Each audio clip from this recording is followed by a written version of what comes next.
Hello મિત્રો, શુભ સવાર। આજે આ વિડીયોમાં હું ખાટલી વર્કનું તોરણ લઈને આવ્યો છું, જેમાં 11-0 સાઇઝના ડલ મોતીનો ઉપયોગ કરેલો છે।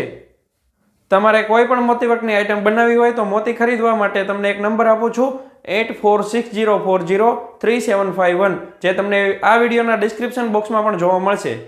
સૌથી વધારે લાલ કલરના મોતીનો ભાવ હોય છે, એના પછી કેસરી, પીળો અને બ્લુ, લીલો, વાદળી અને સફેદ અલગ અલગ કલરનો અલગ અલગ ભાવ હોય છે। મોતીની કિંમત તમને આ વિડીયોના ડિસ્ક્રિપ્શન બોક્સમાં જોવા મળશે, જે હાલનો ભાવ છે। આપ મારી યુટ્યુબ ચેનલ પર પહેલી વાર હોય તો મારી યુટ્યુબ ચેનલને સબસ્ક્રાઇબ કરો અને બેલ આઇકન પર પ્રેસ કરો કે જેથી મારા નવા વિડીયોની નોટિફિકેશન આપને સૌથી પહેલા મળે।